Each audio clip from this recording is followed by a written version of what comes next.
Hi, and thank you for joining today's webinar, Lambing, the What, Why and How of Getting Better Results. My name is Jodie Rizet O'Brien, and I'm one of the SheepConnect SA team. SheepConnect is supported by Australian Wool Innovation, the South Australian Sheep Industry Fund, and the Department of Primary Industries and Regions. For more information on SheepConnect SA, you can go to our website, sheepconnectsa.com.au, and you can follow us on Twitter at SheepConnect SA. Tonight's webinar is being recorded. We'll upload the recording to the SheepConnect SA YouTube channel in the coming days. We welcome you to revisit the webinar yourself or share it with colleagues. Today's presenter is Nathan Scott. Nathan is based in Inverleigh, Victoria. Nathan has a background in prime lamb, merino wool and beef production, and a passion for improving productivity and profitability of livestock enterprises. He works with producers to increase conception rates, improve lamb survival, lift growth rates and hone overall management. Nathan provides advice to individual clients and works with a large number of producer groups. At this time, I'll hand over to Nathan. Thanks. All right, thanks everyone for having me tonight, and I hopefully can give you a fairly informative 45 minutes or so that's going to make everyone more confident in how we can get better results out of every lambing. I shortened the title a bit because the title that I originally gave to Jodie was too much to get onto a slide. So really, I want the focus to be that our aim and our ambition should be to keep more lambs alive and to achieve better marketing results every single year. So even if we're getting really good results, we want to keep looking at how we can get better again. So just to kick things off, I just better give you a quick graphic warning. There will be some autopsy images that I'm going to use in this presentation, so they're not too gory, so you don't need to worry about that. But just for anyone who is particularly squeamish, there's just a couple of photos towards the middle and the end of the presentation. So just to be warned that they will come up, so don't be shocked when they do. But it is an important part of actually understanding what's going on in our lambing paddocks. I always start with this when I'm presenting to either a group of producers or talking to any of our clients, and that is that whatever we're doing well today, we can do better tomorrow. So it's a sort of an ongoing philosophy that we have. Even if we are achieving really good results, what is it we can do? Where can we find that little bit of improvement? And I think that's an important philosophy for all of us to take into our farming. I just want to start, though, by going back a couple of steps and thinking about what sort of results we can actually achieve within a flock and how we actually assess them. So from a lambing point of view, and I've just thrown some numbers together here, if we've got an average flock, so the average flock size in Australia is around about 1,500 ewes. So we're just using that as an example. And my question would be, if they're marking 98% lambs, is it a good result? And for a long time, we've just used marking results as our measure. Are we marking enough lambs? Is 98% a good result? The reality is, until we know what the sheep type are, we don't really know whether 98 is a good result or not. But really, the thing that we should be looking at is, how many fetuses are we actually scanning? So what's our scanning percentage? And we're going to talk a bit about scanning throughout tonight. But if we're scanning at 140%, that's 2,100 fetuses. And if we're only marking 98%, that means we've lost 630 lambs throughout that process. Now, you can put whatever number you like on them in terms of a dollar value. We don't get them for free. They still cost us money to grow them out. But if we put $80 a head on them, that's $50,000. Across that 1,500 ewes, that's $33 per ewe per year that we're losing in lambs that were alive on day one that haven't made it into the marking cradle for various reasons. So we're not talking small amounts of dollars here. So next time we're in at Elders or we're in at Nutrient or whichever, and we're trying to decide between a 20-cent drench or a 40-cent drench or whatever that buying decision might be, we've got $33 per ewe per year that we're missing out on in the paddock. So if we take it another couple of steps, if we go to what we would call a poor performing flock, again 1,500 ewes, but if they're only marking 70%, is it an acceptable result? Again, we don't know until we know how many fetuses we actually had on board in the first place. So if again they're scanning at 140%, that's 1,050 lambs lost at $80, which is $84,000 across 1,500 ewes. That's $56 per ewe per year that could have made it into the marking cradle that hasn't. So we're not talking small amounts of dollars that we're missing out on here. And even if we jump into a high-performing flock, what we would generally across the industry call a high-performing flock, 130% lambs marked. Again, depends what type of sheep. If we're talking merinos, you'd probably say, is that a great result? It all depends on how many fetuses we started with. And this is how we should be assessing things. If they're scanning at 185% to mark 130%, then that's 825 lambs lost at $80. That's still $66,000. Across 1,500 ewes, that's $44 per ewe in a flock that would traditionally be regarded as a high-performance flock because they're marking 130% lambs. The reality is there is a big opportunity there that we're still missing. And so I want us to bear that in mind when we're thinking through all of these things, is that there's actually financially, there's quite a lot for us to try and capture. The big message is, though, this isn't just about money. So yes, there is a lot of potential profit that we are missing out on that's born into our paddock that doesn't make it into the marking cradle, but this also isn't just about money.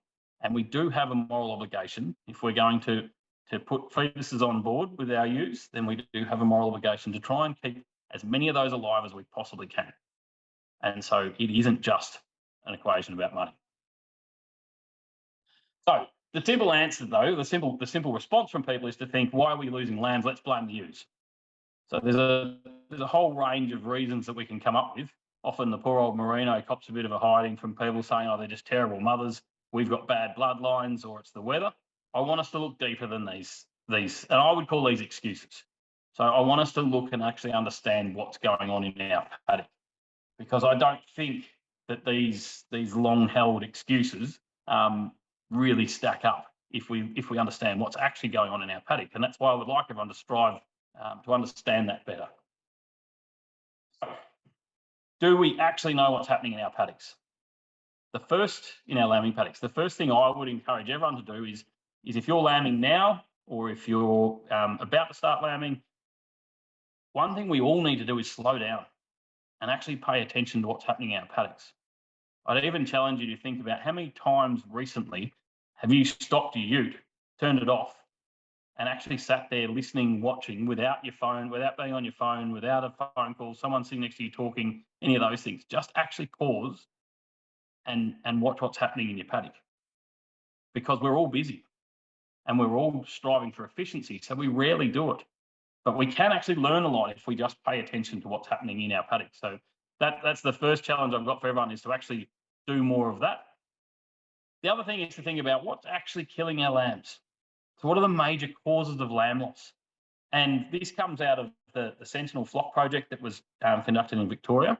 And I'm going to step you through what each of these different categories are. That graph has deliberately had all of the legend taken off it, so you don't know what each one is.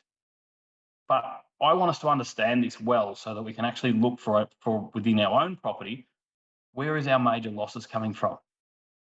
So if we start, first of all, and think about premature or dead in utero, so in other words, a disease issue, so that might be Campylobacter, or it could be toxoplasmosis, or any number of these things that causes the lamb to actually die before reaching full term, what percentage might they actually make up? Because quite often I hear people say the lambs just weren't there.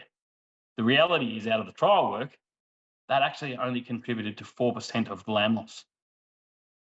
So that tells us straight away that the vast majority of our fetuses are making it to full term, are being born, going through the labour process, and then we need to look at where else things are going wrong.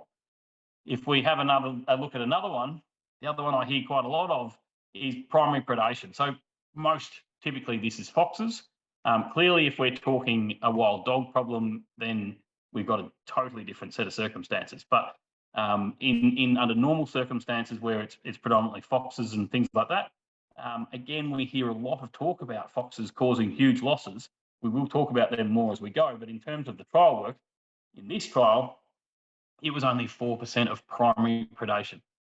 So we will talk about the difference between primary and secondary predation as we go through this. But again, they're two of the things that we hear quite a lot of, and they're actually not contributing very much at all to our total lamb loss. When we start stepping into the big ticket items, I've grouped two of them together here, and that is exposure and starvation and mismothering, because between those two things, and they are quite interlinked, that contributes 65% of our total lamb loss, which is massive. That's a large contributor to where our lambs are going. And then if we go to one more, the next one is dystocia at 17%. So dystocia is a traumatic birth. So some form of birth trauma.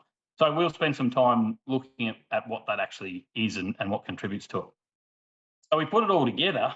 There's a range of different causes of loss, but the vast majority of it is actually coming from three major categories, which is that dystocia, exposure, and mismothering and starvation. So I want to start with the starvation and mismothering and exposure. And I want to look at it from two angles. What can we do about it, and how can we recognise it? So we know it's contributing this large proportion. That's why we want to spend some time on it. The first thing to think about is scanning and ewe management. And when it comes to pregnancy scanning, I'm fairly not negotiable on this one, I think is the nicest way to put it. So preg scanning clearly gives us the ability to identify not just who's wet and dry, but also who's having multiples. So the way that I approach this, and it's pretty blunt, but my answer is if you aren't scanning for multiples, then you aren't really trying. And it does sound harsh, but bear with me for a moment if you're not scanning for multiples. The reason I say this is part of our challenge is we look at sheep and we think of all sheep as being the same because they look the same. What would make my life a lot easier is if the moment a ewe became a twin-bearing ewe, she actually looked more like a cow, because that's sort of the significant difference that happens the minute we put 2 or 3 fetuses inside a ewe. They are essentially an entirely different animal. So yes, it still looks the same as a single-bearing ewe standing next to it, but the energy requirements are so different that they are essentially a different animal. Even the way that we need to manage them, which we will talk about as we go through tonight, they require a higher level of effort to be able to achieve that lamb survival that we're chasing. So life would be a lot easier if they actually looked entirely different. And when I talk about that difference in energy requirement, this is a graph. I've just picked a 50 kilo merino ewe to use as an example here, and don't worry about the lambing date because the dates don't matter. It's all relative. We know we have this energy change that happens throughout the year. So our yellow line is a single bearing ewe and our green line is a twin bearing ewe. So a couple of things to point out. The first one is in late pregnancy, you can see this gap starts to widen. So our twin bearing ewes need more energy in late pregnancy. And then once we hit lactation, once the lambs actually hit the ground, we get this gap open up in terms of energy requirements. So we know that we've got these two vastly different animals. It's worth noting, just for your own benefit, that a twin-bearing ewe at peak lactation needs 3 times the amount of energy that she needed when she was a dry ewe. So it is a huge change in her requirements. So if we don't have an understanding of that and an understanding of the difference between what our single-bearing ewes need versus our twin-bearing ewes, then it makes it very hard for us to manage them appropriately and to try and get all these things right. We also know that there's a significant role of condition score to play in all of this. And so that's why you will hear most of us in the industry pushing people to do a lifetime ewe management course if they haven't already done one. That it gives you the opportunity to understand and to be really accurate with your condition scoring, but also to do that energy budgeting like what we just saw in that graph, to be able to meet the energy requirements of your ewes at different stages. And the reason that condition score is so important to us is that there are these really strong relationships between ewe condition score at lambing and lamb birth weight. So you will have seen these graphs before, and I don't want to bore you too much because these graphs do roll around a bit in front of you, but I do want you to understand how we can actually use these graphs to our benefit once we're out in the paddock and we're looking for what's happening in the paddock. So we know that a higher condition score ewe will produce higher birth weight lambs. So that's well established.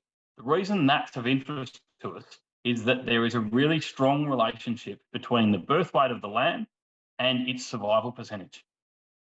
So we have this really distinct window that we're trying to achieve in terms of lamb birth weight to give them the best possible chance of survival.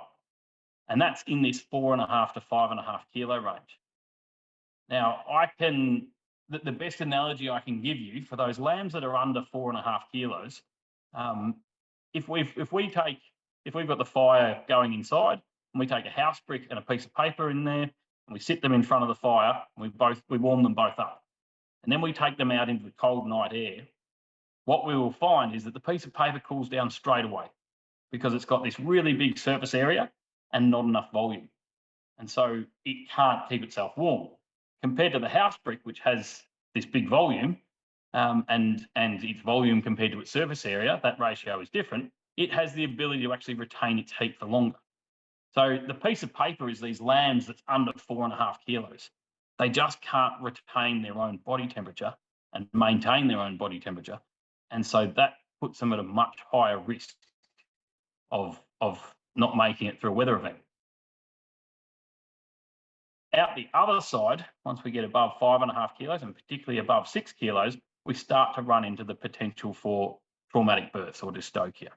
So we've got these two really distinct things. Below 4.5 kilos, we're at risk of exposure, and above 5.5 kilos, we're at risk of dystocia, and that can also lead to mismothering, which we'll talk about.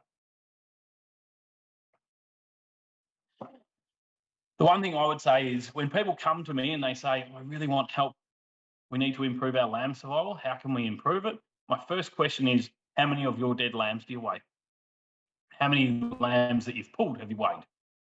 Because the reality is, the minute we start weighing some lambs, so this isn't running around your paddock trying to catch lambs and weigh them. This is simply, if you're driving through the paddock doing what you would normally do, and you come across a dead lamb, then just pick it up, weigh it, write down its weight.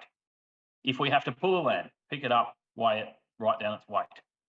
Because as soon as we start doing that, then you come back to this graph and you start figuring out for yourself what's causing these issues, the exposure, whether it's exposure or whether it's potentially traumatic births. And you bring this graph back, and you don't need me to tell you why your lambs might be dying. If we've got a whole lot of them that are under 4.5 kilos, which is the most common thing we find, people will come to me with a list of weights that they've written down, and there'll be a whole lot of them that are around that 3.5 kilos, 3.6 kilos, 3.7, might be a 4.1 and a 4.2. They don't need me to tell them why their lambs aren't making it. This graph explains the vast majority of it. On the contrary, if we find that there's a lot of 4.5 to 5 kilo lambs that they're picking up that are dead, that's when we want to know what else is going on. Because we've got birth weight, right? That's great. We can tick that one off. What else can we look for, which we'll talk about in a moment? If we're also getting a lot of 6 kilo lambs, even if we're not pulling them, the ewes might be doing a reasonable job of getting them out, but there is that very real potential that we're running into trouble with traumatic births. So I just want to touch on that traumatic birth situation a little bit more. So if we are, and this is dystocia, so you'll hear this term dystocia quite a lot. It is specifically talking about traumatic birth. And one of the simplest things to understand with a traumatic birth is to realise what this photo is actually showing us. And you'll see here this golden lamb. Now, when we often say to people, what do you see in this photo? They'll say, oh, she hasn't cleaned that lamb properly. That's partly true, but the only reason that lamb is golden is because it's had a traumatic birth. So in the same way that human babies will pass meconium is the first poo of the baby or of the lamb, and they will only pass that in the process of labour if they're going into fetal stress. So if we're seeing a lot of golden lambs around a paddock, then we know that we're having some traumatic births. Now, in this case, and it's probably a bit mean to put that amount of feed up on the page for those that aren't quite as fortunate as that, but in this case, it's a ewe lamb, so she will most likely have had a slower labour process because it's her first time lambing as only a 7-month-old ewe, and so joined as a 7-month-old ewe. So her process will have been a little delayed because it's her first time. She hasn't got quite the same pelvic size. And so what you will be seeing in this photo is the first lamb, which is the one that's not yellow, has taken a while to come out, and the second lamb has gone into some form of fetal stress. So if we're seeing a lot of yellow lambs, then it can be an alarm bell for us. It could be the result of high birth weights, so those 5.5+ kilo lambs, or it could be because of a range of other potential issues, but it can be a red flag for us. It can also, and the best example that I can give you is most of you will have had a pet lamb at some stage, and we all know what pet lambs are like. Often you will find a pet lamb and you'll pick it up because it's a big, healthy looking lamb, and you think, oh, well, geez, he's a big lamb, we'll take him home. You get him home and you try and feed him, and he's doing a bit of stargazing, throwing his head around. You've got it pinned between your legs, using two hands with a bottle, trying to get it to drink. It won't suck properly. Eventually, you get it to drink, and then it's weird for the rest of its life. That's pretty much the story of all pet lambs. And it's quite explainable. One of the reasons we pick them up is because they're a big, healthy lamb. If we weighed them, we'd actually find that quite often they are at that 5.5+ kilo mark. And one of the things that we're not realising is that there is the potential for brain injury. So this is one of the gory photos that I was warning you about at the start. This one here shows you a normal brain. And I'll put the second photo up so you can see what an abnormal brain looks like. So this might not be in a lamb that's had to be pulled. This could be a lamb that's been born quite naturally, but it's had a delayed or more traumatic birth process. And the pressure of the birthing process, the pressure of the birth canal, has caused that bleeding that you can see on that right-hand image. So it's the hemorrhaging around the surface of the brain. That's a classic case of an animal that has some form of brain damage. And that's often why those lambs will be wandering around the paddock. They haven't mothered properly. They had more or less no chance of mothering properly. And so we can actually identify these. It's not always shown up as a lamb that's hung up and we have to pull it. It's not always shown up as big swelling of the head. Sometimes it's as simple as it looks like a normal lamb, but when we open the skull and we actually check the brain, we can find this small amount or larger amount of hemorrhaging around the surface of the brain. So we don't expect everyone to run out there and go and open skulls because we often don't need to do that. But if you are curious, if you're that way inclined, or if you want to know more, then you can certainly get your vet to do it, or you can have a crack at it yourself just to check for that, whether it's a normal looking brain. When we put all of this together, because condition score is so closely linked with birth weight, and birth weight is so closely linked with lamb survival, you put that whole lot together and that tells us that condition score of our ewes has a significant impact on the survival of our lambs, in particular our twin-born lambs. And that's because if we've got ewes in low condition score, we're going to have lower birth weights, and that puts our twin lambs at real risk. They're already compromised because a ewe struggles to get that extra birth weight in them, even if she is in quite good condition score. You'll see that our single line here is quite flat. We don't have a huge impact on our single bearing ewes on their survival. They generally don't tail off that much, no matter how we're managing them. So it's not to say go and run them really hard, but we just don't have to put the same amount of effort into our single bearing ewes. They can do quite a good job of it themselves. Our effort needs to go into the twins. And again, that's just another reason why we want to know who our twins are so that we can put that effort in. Only to touch on this briefly, but obviously there is a link between condition score of ewes and ewe mortality. And it's one of the slightly forgotten parts of lamb marking percentages. If we are doing lambs marked to ewes joined, which is the number we should be using if we're not going to try and cheat ourselves, we're not talking about the pub number that we tell our mates down at the pub. This is the real number that actually assesses how we've actually gone, lambs marked to ewes joined, then ewe mortality has a significant factor in that as well. It's very hard to keep lambs alive if the ewe doesn't make it. So we know there's a significant tipping point once we get below condition score 2. And so managing that condition score obviously has an impact on ewe mortality. Keep them above 2.5 and we're generally safe as houses on that front. So just to expand a bit more, so we've gone through a bit of the starvation, mismothering, exposure. We've done a little bit of that, particularly on that exposure point of view. I just want to come back to it again and think about it particularly from a mismothering point of view and what we might see in the paddock and how we can combat it. The first part is feed on offer. Now this can be quite a challenge as we're looking at different environments, and I realise that tonight's audience is going to be across quite a wide range of climatic regions and pasture types and things. So you do have to take this as This is what we ideally need from a physiological point of view for the lamb and for the ewe, and I'll talk about that. And so sometimes we can't provide that. And so it's worth understanding what the implications will be. So first of all, lots of you will have seen the MLA pasture ruler. One of the things is the reason we're interested in measuring our pasture and knowing what we've got is it will have an influence on how long that ewe will stay on a birth site. So it's a really important factor for us to think about. If we've got a ewe in the right condition score, then she doesn't get hungry too quickly because she's got some reserves on her back. But when she does get hungry, we don't want her to have to travel very far. We actually want her to stay on that birth site for as long as we can. Now, I don't know how many of you can quote me a number in terms of how long we need them to stay on that birth site, but have a think about it for a second. The number we're actually looking for is we want a minimum 6 hours uninterrupted on that birth site.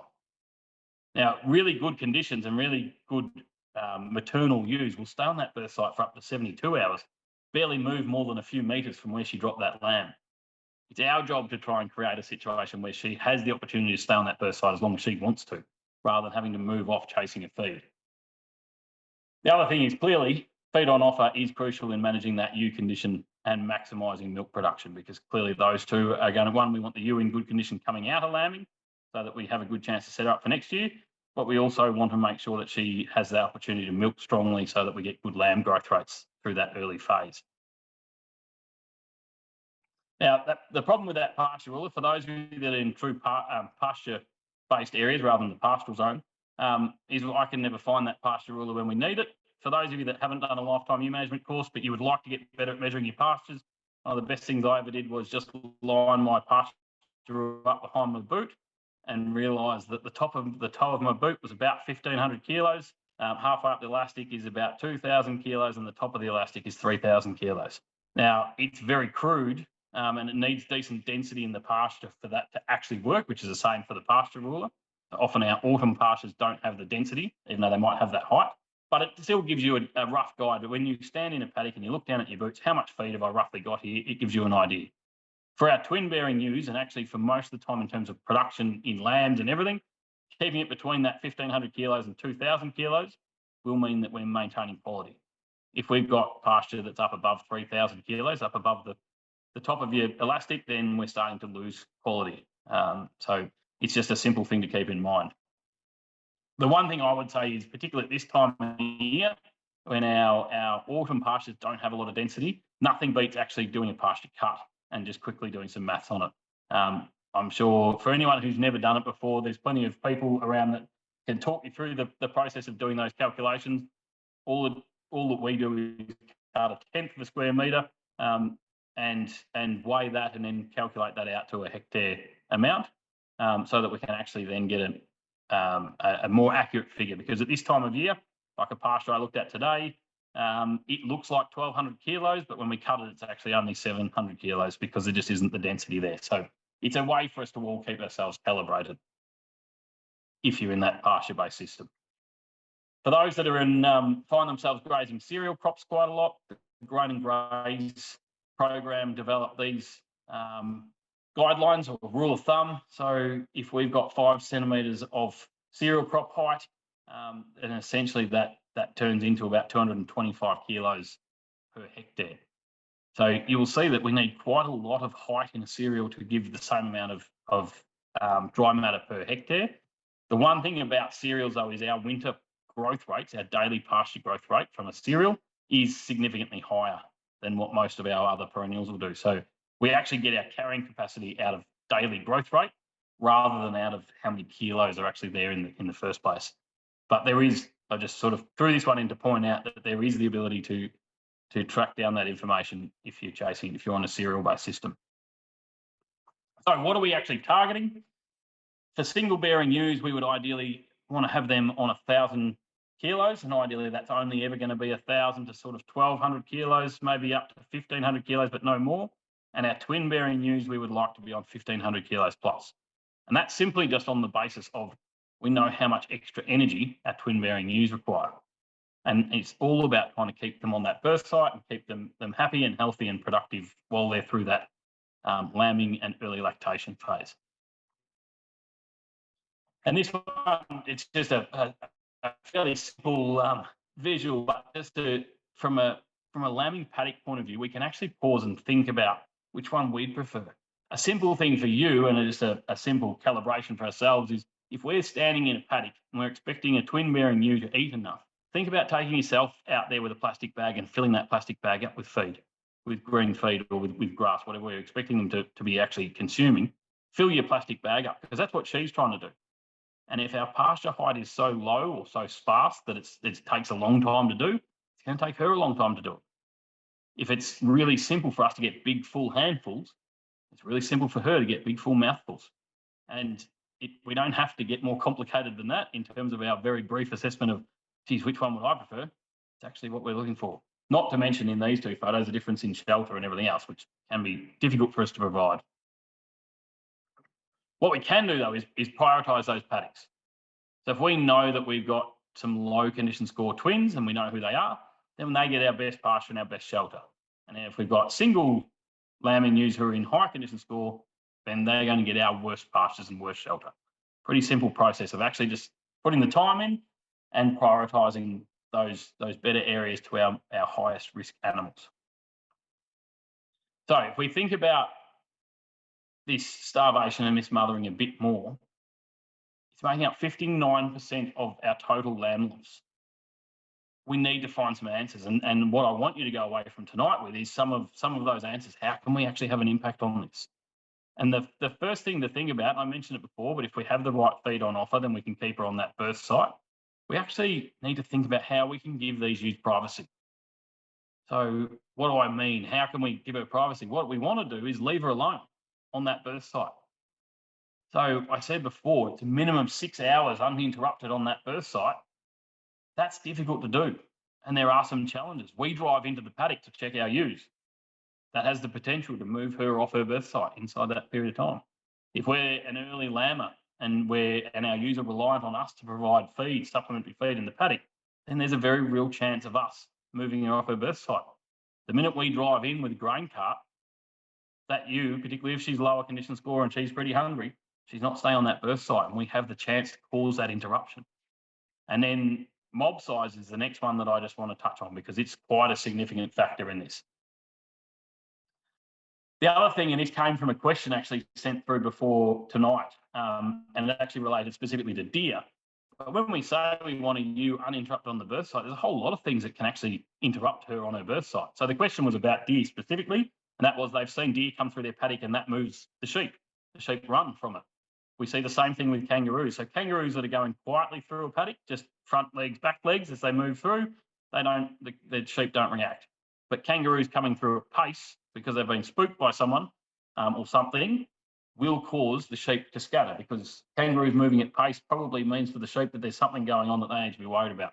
Similarly, people in your paddock, pet dogs, even if they're not chasing sheep specifically or anything, all of those things can cause some sort of interruption that means that ewe doesn't stay on her birth site as long as we would like her to.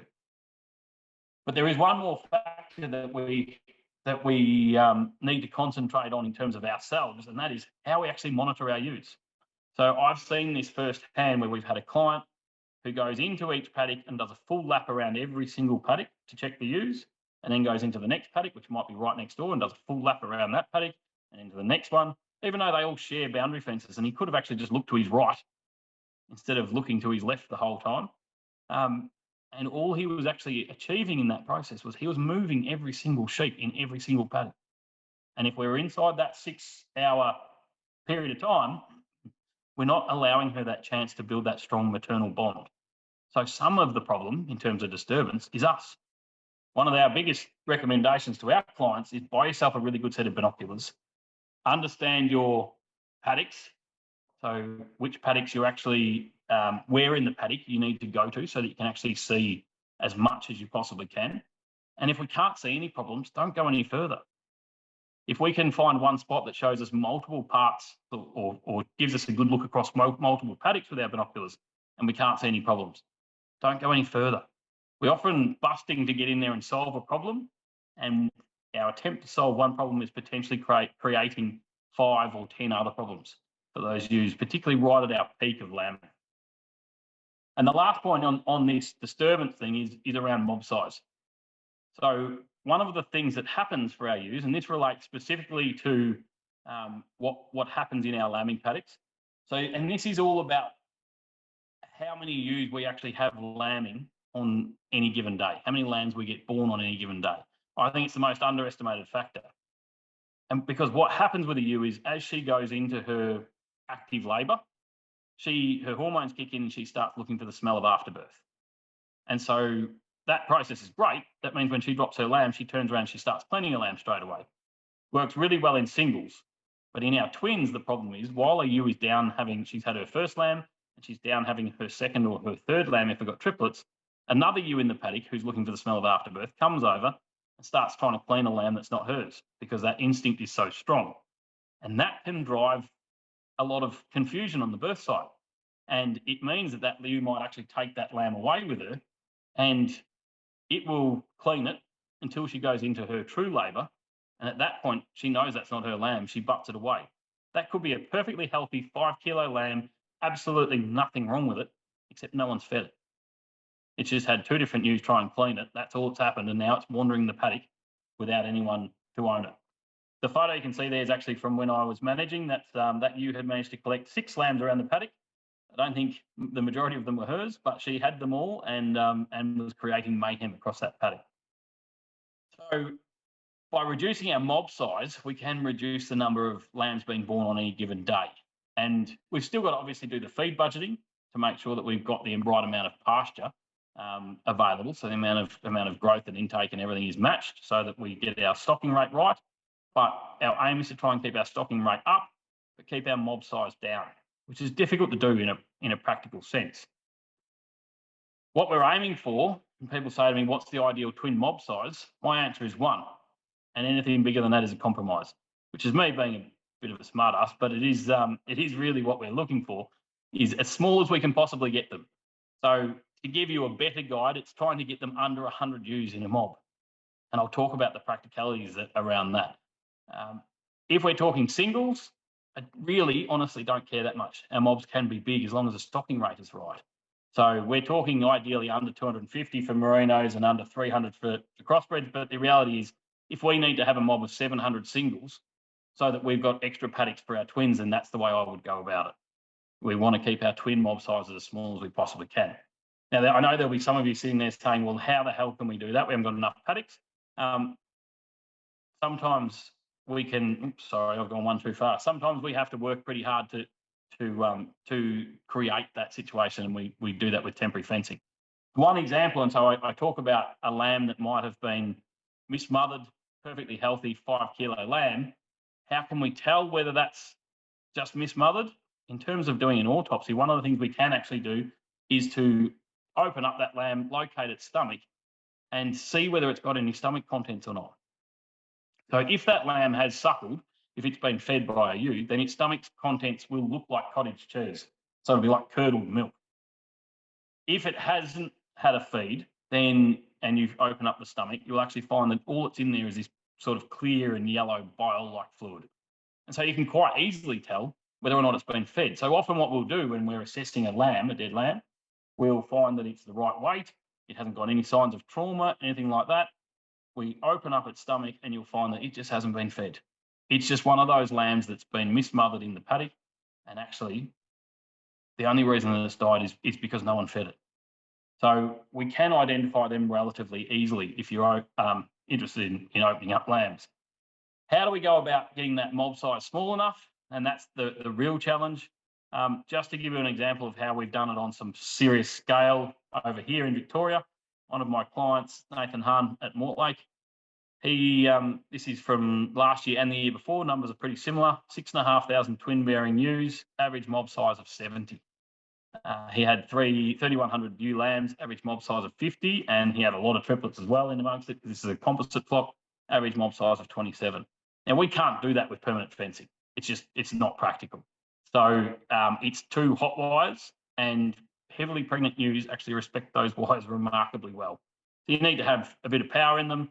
It works well if the feed is exactly the same on either side of the fence, because they walk up to it, they might cop a bit of a boot from that fence. A lot of the time they can't even be bothered trying to take it on because it's just something they don't need to do. So it is possible to try and get that mob size smaller, even if we don't have heaps of little paddocks across our property. Sometimes we have to come up with some new ways to create them. Now, if you had have asked me 10 years ago, what percentage of our clients would be using electric fencing, temporary electric fencing for sheep, I would have said none. And if you ask me today, the vast majority of our clients are using temporary fencing in some way, shape or form at lambing in their twin-bearing mobs. And we've had to come up with a few clever ways to make it a bit faster. So one of them is to use old hose reels, the old style hose reels with a drill attached to them. And that allows us to wind up a lot of poly wire in a very short space of time. So we're trying a few different things to make it as practical as we can, so that it isn't a major task to split those mob sizes down smaller and keep our stocking rates up. And that's just a quick photo to show you that we can actually just roll them out with the ute. So rolling out 2 wires at the same time with the ute and then just going back with temporary tread-ins to put them in behind it.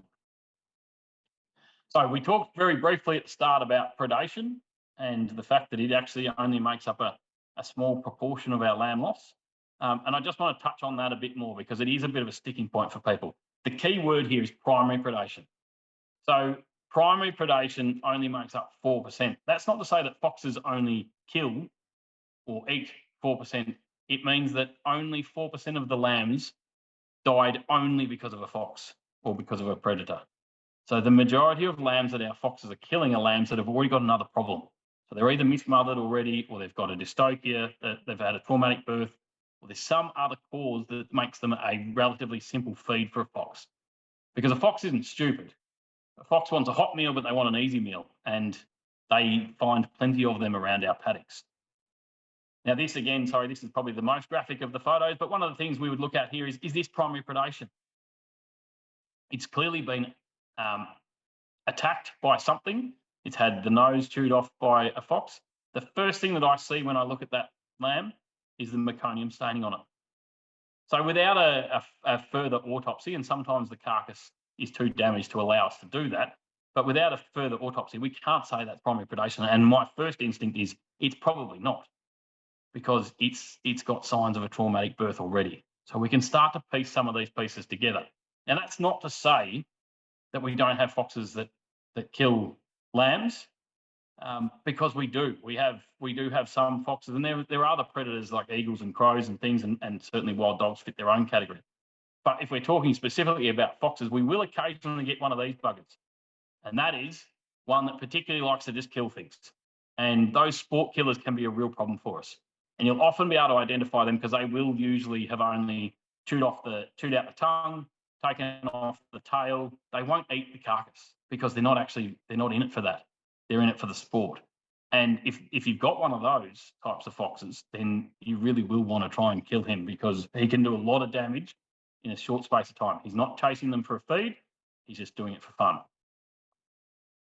We know and this is something I see a lot, being on a lot of farms a lot of the time, we know that foxes actually will wander quite happily through lambing mobs without even, the ewes won't even react to them.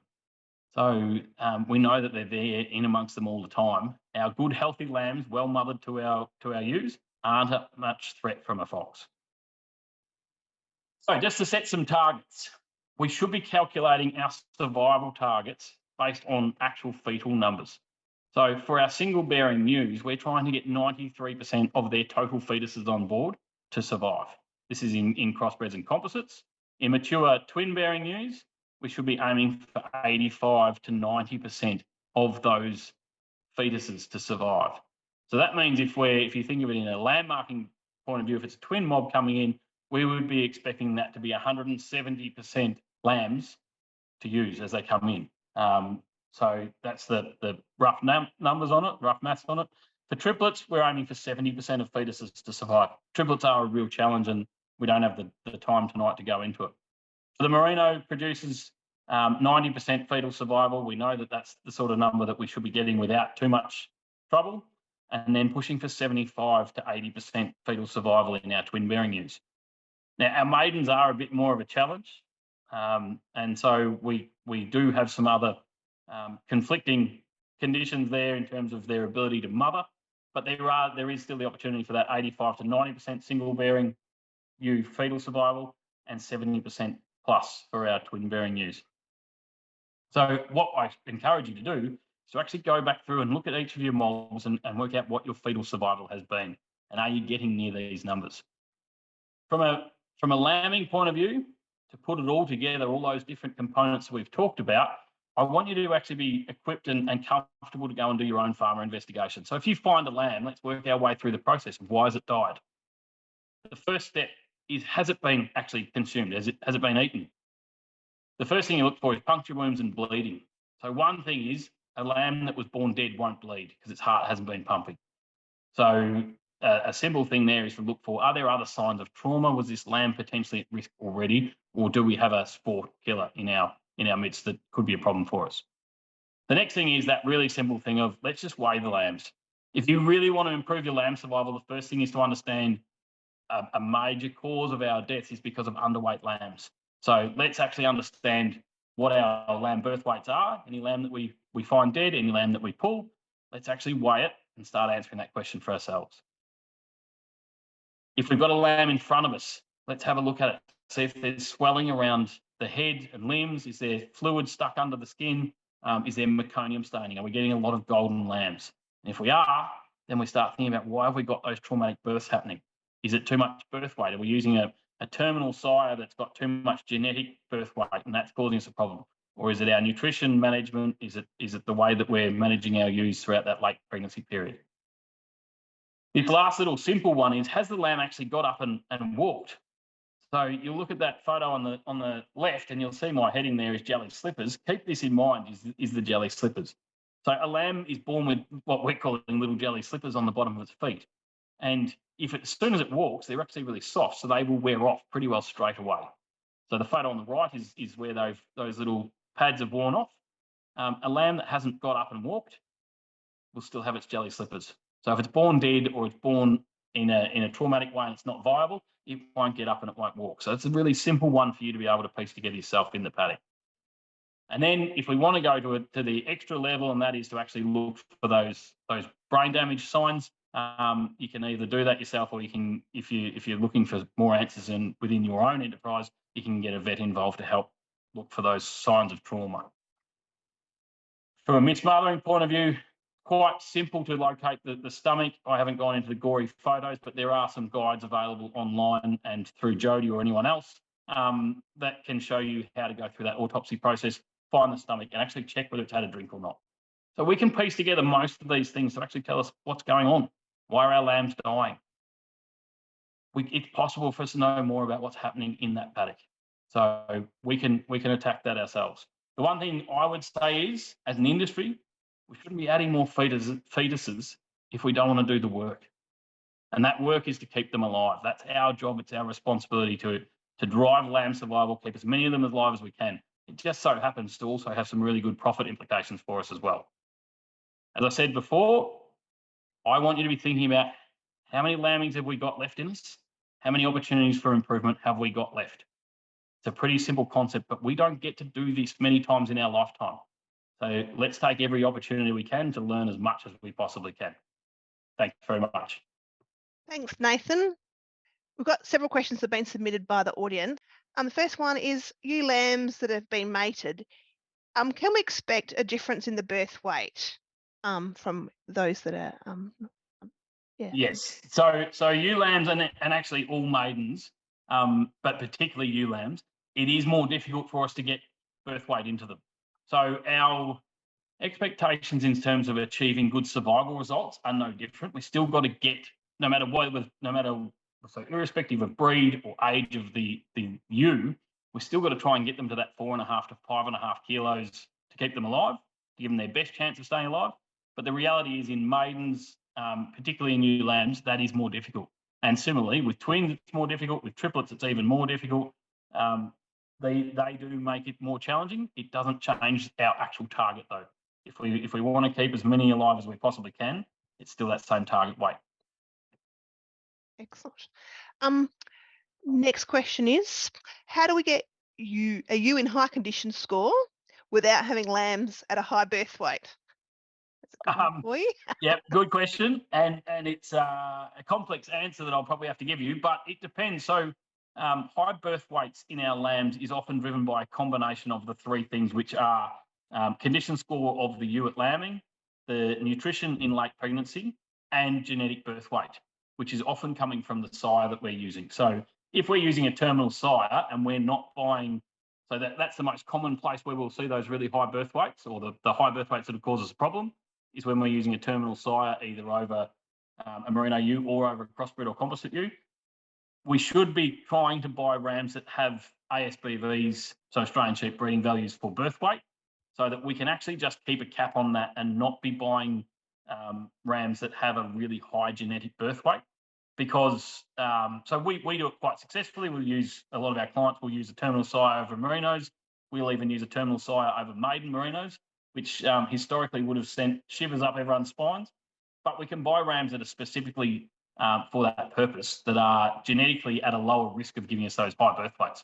So it does generally take at least two of those three in combination, though. So that might be either high condition score and then too much nutrition late pregnancy, or it could be some genetic birth weight and high condition score, or genetic birth weight and too much nutrition. So we generally want to manage our singles, because singles are where most of our birth weight issues come from, the high birth weight end. And often you'll find that you're cruising through lambing, you get to week 3, you'll say to someone down the pub, we haven't pulled a single lamb yet this year, and then all your fun starts. And that's usually because we've put some effort into getting the right feed in front of our ewes for lambing, and those late born lambs, the second cycle joined ewes, have spent the first 3 weeks just eating all that paddock feed and putting it all into birth weight. So managing nutrition, managing our genetic birth weight are the two main ways that we want to manipulate that. Thank you. Next one. Is it best to have ewes at their optimal fertile weight range at joining, or on a rising plane of nutrition?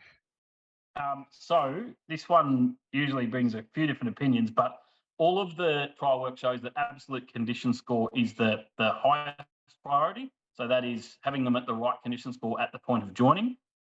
We do know that we can get quite a good response to a rising plane of nutrition in lighter sheep. So if we've got ewes that are in, say, condition score 2.7, for instance, and they're on a rising plane of nutrition, then we can get quite a good response to that rising plane of nutrition. If we've got ewes that are at condition score 3.5 and we have them on a rising plane of nutrition, we won't get the same amount of response, because the condition score's already done most of the work for us in terms of getting them to express their potential in terms of fertility. My recommendation to our clients is we target absolute condition score. So we'll have condition score targets for joining, and then they just need to promise me that they can't possibly be going backwards in the lead up to the ram going in and while the ram's in there. And if we do that year in, year out, it delivers consistent results every time. Thank you. Next one is, how old is too old to worry about weighing a lamb carcass? So trying to balance that need for privacy and also realising that you might have a dead lamb. So how, within what sort of window would you want to weigh that lamb? It's a really good question, because I want to stress that I don't want you walking through your lambing paddocks disturbing other sheep just in the process of trying to do this. So I would say if it's beyond 48 hours old, then I wouldn't bother with it. Weighing is not too bad because we don't get significant changes in that weight, but any other part of the autopsy process, it's going to be clouded by the fact that the carcasses actually start to break down quite quickly. So if it looks like it's a couple of days old and you're weighing it, I'd still weigh it. It'll give you some idea of where it's at. One thing that I know for sure is that none of us are any good at predicting weights just from looking at a lamb on the ground. Some of us have thought we were at different stages, and we're not. So the more lambs you can weigh, the better you will be, but keeping in mind that we don't want you walking across your lambing paddocks all the time. Excellent. Next one. What are your thoughts regarding giving lambs a drench at marking time? Recognising you're not a veterinarian. Yes, and I will put a disclaimer on this, is that I am not a parasitologist. My answer to it, honestly, is it depends on whether we actually have a need to do it or not. Ultimately, our drenching should be done on a needs basis, and that is best determined by doing worm egg counts. So if you're really not confident in what you're doing, then I would seek advice from someone that specialises in that area. But the majority of, or all of our clients, it's recommended that we do all of our drenching based on egg counts. If we've got a problem at marking where we know we've got a burden in things, then yes, we may potentially look to do that. But it's done on an as needed basis, not just as a blanket thing of saying, oh, well, at marking we do drenching. that's not the right approach. And the more we drench, the more resistance we select for. So we don't want to do it if we don't have to do it. Excellent. Another question here. How important is it to lamb maidens separately? So really good question. And it's definitely what I would recommend. So one of the things that happens, so our maidens don't have as strong a maternal instincts. They will also have they're more likely to have a delayed birth process. So particularly in our twins, the chances of another ewe coming onto the birth site and interfering is a lot higher in our maidens. So it's a reason to try and keep our maiden mob sizes smaller, but it's also a reason to try and keep those mature ewes away from them. A mature ewe with a really strong maternal instinct in a paddock with a maiden who takes longer to get her lambs out, takes a bit longer to get up. She isn't quite as strong maternally. There's just more opportunity for confusion on that birth site for her. So keeping maidens separate is a really good idea.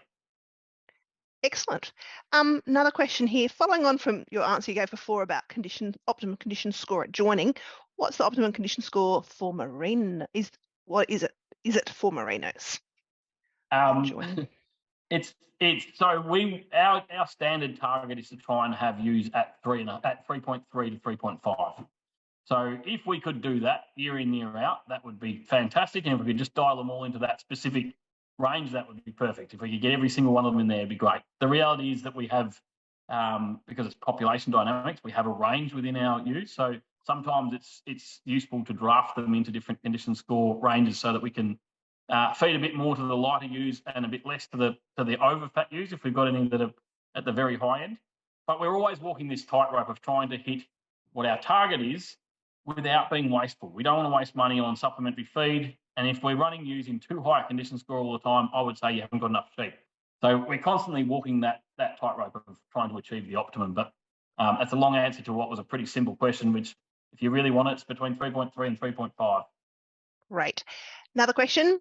If you weigh your ewes regularly, can you use the auto drafter weight as a surrogate measure for condition score? Another really good question, and the answer is no. So the problem is that within each condition score, we'll have a range of anywhere up to about 22 kilos. So I can go through any one of your sheep, any one of you that are on this call now, we could go through your sheep, find 25 condition score 3 sheep and put them over the scales, and they might range from 40 kilos to 62 kilos, even though they're all condition score 3. So if we do it with an auto draft or if we do it with scales and we say, well, we're just going to take everything that's above 50 kilos, some of those animals will still be really light and some of them will be extremely fat. So there's just too much variation in live weight when condition score is actually what we need in terms of that real indicator of performance. Excellent. Question here about supplementary feeding in late pregnancy.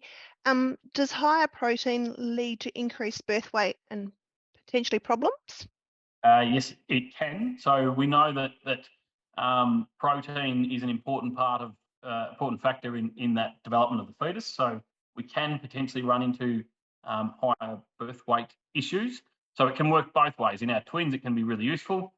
In our singles, there is the risk of running into problems with higher birth weights in those lambs. So I would say don't get too hung up on the specific protein component though, and look at your overall supplementation program, because too much energy will do the same thing as well. So it's more about trying to tailor that late pregnancy nutrition to meet your needs. And you need to overlay that with some knowledge of what your genetic birth weight component might be as well. So in some cases, we're chasing birth weight. In some cases, we've got a lot more leniency in terms of what we can do with nutrition. In other cases, we know we cannot push nutrition in late pregnancy at all because we've got too much genetic birth weight in there already. Another question here about mob size. Nathan, what size is your twin lambing mob size and how soon do you increase the twin mob size after lambing?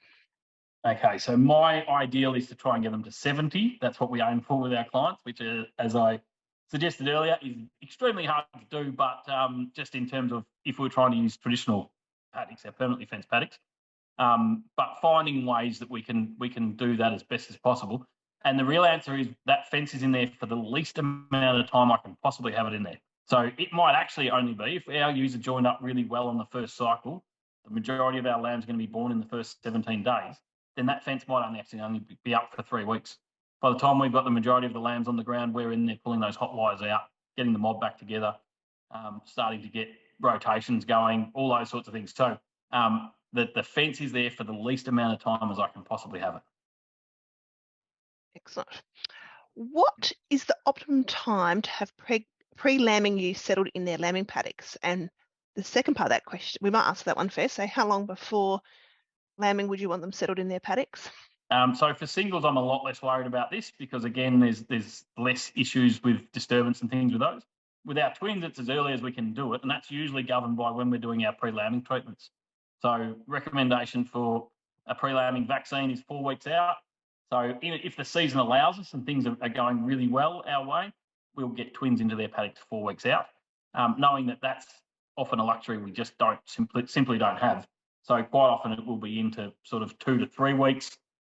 In really tough seasons where we've got to hold them back even further, it might even be as close as a week out, which is certainly not our preference. But if it's the difference between them eating us out of house and home before they even drop a lamb, holding them out can be the right thing to do. Excellent. Next one. What time of day would you recommend to be checking your lambing mobs? The middle of the day is our sort of best time to be doing everything because we know a lot of lambs are born early morning and we don't want to be disturbing things late evening when things are starting to get dark. So the middle of the day is the best time. Depends on your farm size and how many you've got to get around as to how practical that is. So I think it is trying not to be out there first thing in the morning, knowing quite a lot of lambs are born first thing in the morning. But if we're doing it with the least amount of disturbance in mind, where we're looking from particular spots in paddocks, it doesn't matter so much. It's if we can temper our enthusiasm a bit in terms of driving around the whole paddock every time, we don't create that much disturbance if we're just going to our specific points, having a quick look and then moving on. Question here about maternals. What condition score do you aim for them at joining? So maternal composites, I assume we're talking about here. Yep. So same thing, we'll be looking at that around that condition score 3.5. So it's obviously a lot easier to do it in those guys. If we got them up around 3.7 and above, then I'd say we don't have enough of them. But it's not that uncommon for some of our clients to be running their sheep in around that, aiming for 3.5, but certainly ending up with a portion of them above that. Mm-hmm. Another question. Do you like the idea of flushing ewes with lupins pre-joining? And what Yes. sort of response would you expect to see? So protein flushing definitely around joining definitely does produce results, and lupins are particularly good for that. We also, because over our part of the world, we've got a lot of favour beans grown, so even grazing bean stubbles will produce similar results, or feeding beans, obviously. But lupins, if from a flushing point of view, whether we're flushing rams or flushing ewes, lupins are by far the pick of the options available to us. Excellent.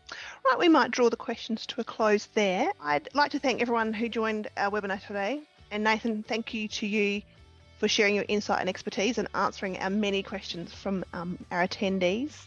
If you've got an additional question you can think of as you're going to bed or you're on the tractor still, flick it through to us using the contact information on your webinar registration, and Nathan will try and get back to you as soon as possible. I thank you for your time this evening and have a great night.